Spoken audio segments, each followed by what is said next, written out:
একটা নতুন আইটেম নিয়ে এই একটা পটল নিয়ে নিয়েছি। তারপর পটলগুলো তেলে ভেজে নেওয়া হয়েছে। তেলে ভেজে নেওয়ার পরে দেখাবো। এই কড়াইয়ে মশলা হচ্ছে এরপরে দেখাবো একটু লঙ্কা গুঁড়ো, একটু হলুদ গুঁড়ো, মশলা দেওয়া হলো, একটু জিরে গুঁড়ো,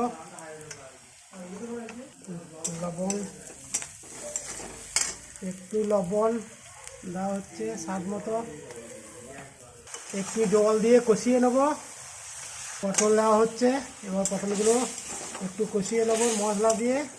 এবার আলু দুটো ভেঙে দেওয়া হচ্ছে।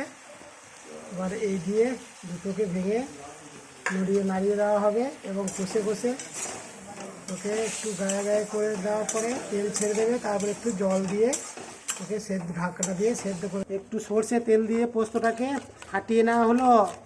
পোস্ত দেওয়া হচ্ছে। পোস্ত দিয়ে একে একটু জাল বন্ধ করে দিয়েছি, দিয়ে পোস্ত দিয়ে নেড়ে নেওয়া হচ্ছে। আছাই খেতে মজা লাগবে। বেশ, রাখছি বন্ধুরা, ভালো থাকবেন।